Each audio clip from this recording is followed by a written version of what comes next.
ఆత్మాభిమాని 14వ అభ్యాసం. నేను ఈరోజు ఎంతమంది తోటలో సంపర్కంలోకి వచ్చానో వారందరి తోటలో ప్రత్యేకంగా ఆత్మరూపంలో అవగాహన కల్పించుకుంటూ వారిని ఆత్మని చూశాను.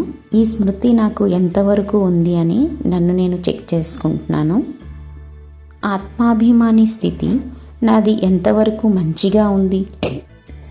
మరొక ఆత్మ ఏ శరీరంలో ఉన్నా స్త్రీ లేక పురుష అయినా నేను వారిని ఆత్మ అని సోదరునిగా భావించానా?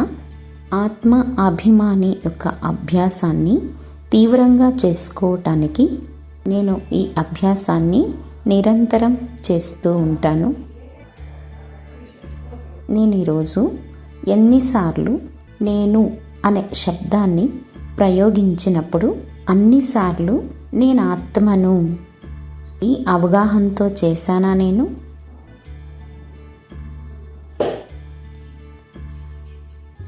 ఏంటి అని మనం చూసుకోవాలి.